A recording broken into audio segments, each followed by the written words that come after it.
46 na araw na nagpalutang-lutang sa gitna ng karagatan. Walang pagkain, walang tubig. Ganito ang naranasan ng isang Pilipinong mangingisdang tubong Infanta, Quezon, kung saan sa loob ng halos 1.5 buwan ay nakaranas siya ng isang maituturing na milagro. Lulan lamang ng isang maliit na bangka ay napadpad siya at nagpalutang-lutang sa pinakadulong isla sa hilagang bahagi ng Pilipinas. Ito ang totoong kwento ni Tatay Robin Dihilio, isang mangingisda na nagpalutang-lutang sa dagat sa loob ng 46 days bago siya makita at ma-rescue malapit sa Batanes. Ako po si Roy Zen, welcome sa Kien Thoughts. Kung hilig mo mga ganitong uri ng videos, mag-like at mag-subscribe para lagi kang updated sa ating mga susunod na upload. Si Robin Dihilio, 49 years old, ay naninirahan sa Purok Rosas, Barangay Dinahican, Infanta, Quezon. Isang lugar kung saan ang karagatan ay hindi lamang isang tanawin kundi nagsisilbing hanap buhay para sa maraming mangingisdang Pilipino.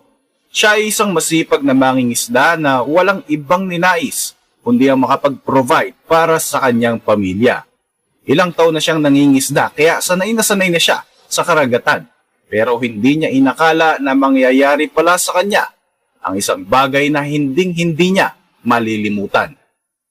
Umaga noong July 28, 2024, malaot si Tatay Robin kasama ang kanyang kapwa mangingisda para mangisda sa Pacific Ocean. Naging matiwasay naman ang mga unang araw ng kanilang pangingisda. Sakay sila ng maliit na bangka at kalaunan ay babalik sa kanilang mother boat.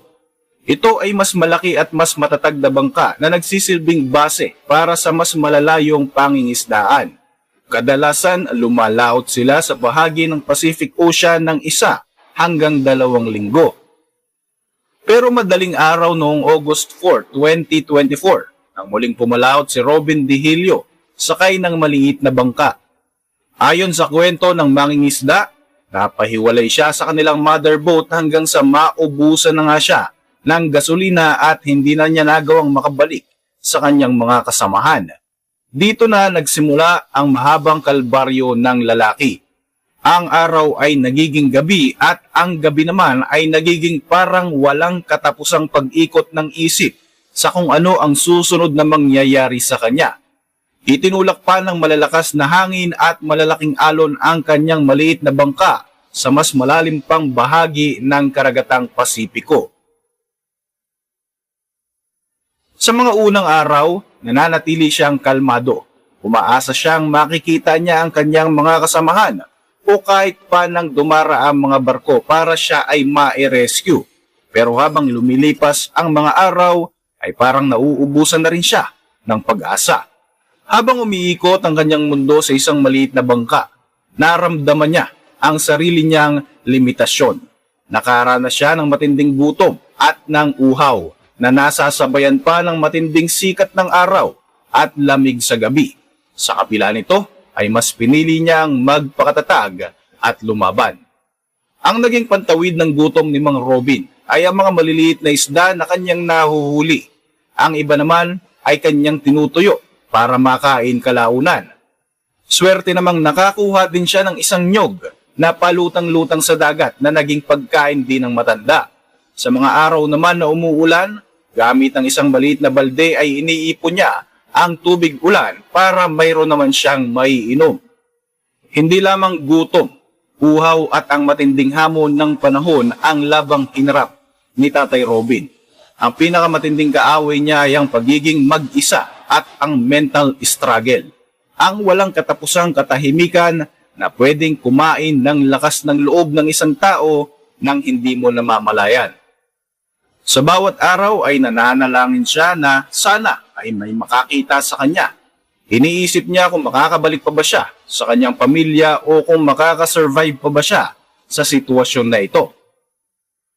Lumipas pa ang maraming araw at ang mga gabi. Nakaranas din ng malalakas na mga bagyo ang lalaki. Mga malakas na hangin at malalaking alon na anumang oras ay pwedeng pataubin at wasakin ang kanyang sinasakyang bangka.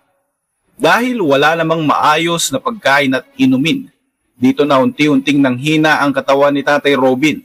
May mga oras na halos mawala na nga siya ng pag-asa. Pero sa bawat pagsubok, tanging sa pananampalataya na lamang siya kumakapit. Umaasang magkakaroon ng isang milagro at kalaunay makakaligtas pa siya sa pagsubok na ito. Maging ang kanyang pamilya sa Infanta Quezon ay ipinapanalangin din ang kanyang kaligtasan. Ika-7 ng Agosto taong 2024. Ibinalita na mga kasamaang mangingisda ni Tatay Robin sa kanyang pamilya na halos 2 araw na itong nawawala.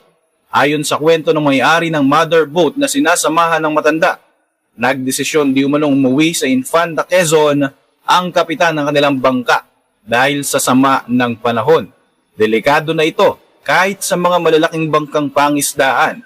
Gayunpaman, sinubukan pa nilang hanapin at ikutan ng area kung saan posibleng nagpunta ang nawawala nilang kasamahan. Sa kasamaang palad, hindi na talaga nila makita si Tatay Robin kaya nagpasya na nga silang umuwi sa kanilang probinsya. Samantala, tinatayang 400 miles mula sa Infanta Quezon, tanghali noong September 19, 2024, sa bahagi ng karagatan ng Itbayat, Batanes, may napansin ng grupo ng mga mangingisda sa pangunguna ni Mang Julio Balanova. Nakita nila ang isang palutang-lutang na bangka. Inisip nila na baka nasiraan lamang ito ng makina, kaya naman nilapitan nila ito agad. Dito na nga nila natagpuan si Mang Robin. Mahinang-mahina na ito. Agad nila itong tinulungan. At nang makarating nga sa Pampang, sa tulong na rin ng Philippine Coast Guard ay agad na isinugod sa ospital ang matandang lalaki. Dinala siya ng Coast Guard sa Batanes General Hospital para makapagpagaling. Matapos ang 46 na araw, tuluyan na ngang natapos ang kalbaryo ni Mang Robin at himalang nakaligtas sa isang panganib. Sa gitna ng malawak na karagatan, ilang linggo at araw ang lumipas bago nila nakita ang matandang mangingisda na nakaupo sa bangka. Hinang-hina, dehydrated at halos hindi na makatayo, pero buhay na buhay pa rin ito. Dito ay naalala niya mga araw na lumipas, ang gutom na kanyang naramdaman, ang bawat segundo na ginugol niya sa pagtingin sa malayo kung saan umaasa siyang makikita siya ng ibang tao. Hindi nagtagal ay na-declare na fit to travel si Tatay Robin sa pakikipagtulungan ng local government ng Basco, Batanes at Infanta Quezon.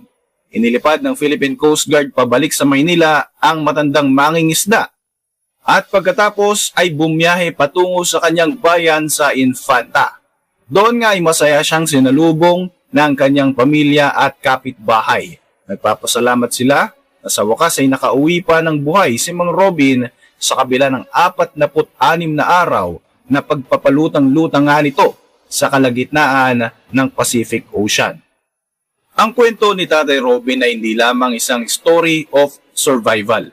Ito ay paalala ng lakas ng loob at determinasyon dahil kinaya nga niyang magpatuloy kahit sa pinakamahirap na pagkakataon. Ito ay pagpapakita rin ng kahalagahan ng pag-asa at pananampalataya sapagkat kahit 46 days na nga siyang palutang-lutang sa gitna ng dagat, hindi niya sinukuha ng panalangin at talaga namang matibay ang kanyang pananampalataya.